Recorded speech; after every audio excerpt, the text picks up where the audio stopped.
welcome to our channel. Today, we're going to dive into the world of maritime cadets and the rigorous training process. If you ever wanted to become a seafarer someday, this vlog is for you. Becoming a maritime cadet is no easy task. It involves intense physical and academic training.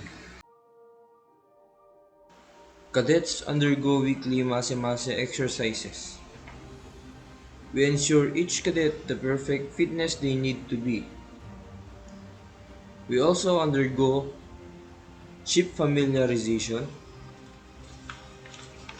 auxiliary and machinery familiarization, electronic and electrical trainers, and each cadet has an opportunity to experience on how to maneuver a ship through simulators.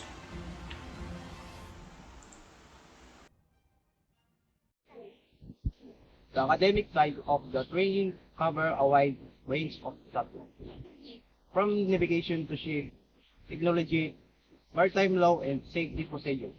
Cadets spends hours in the classroom gaining the theoretical knowledge they need. But it's not all about theory.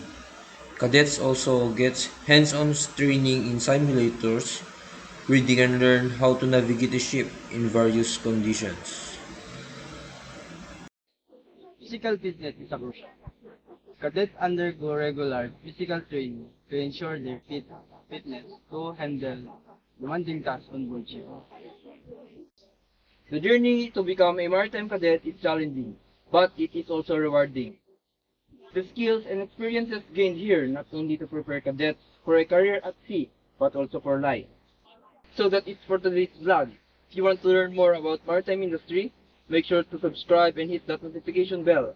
Until next time, fair winds and following seas. Thank you for watching.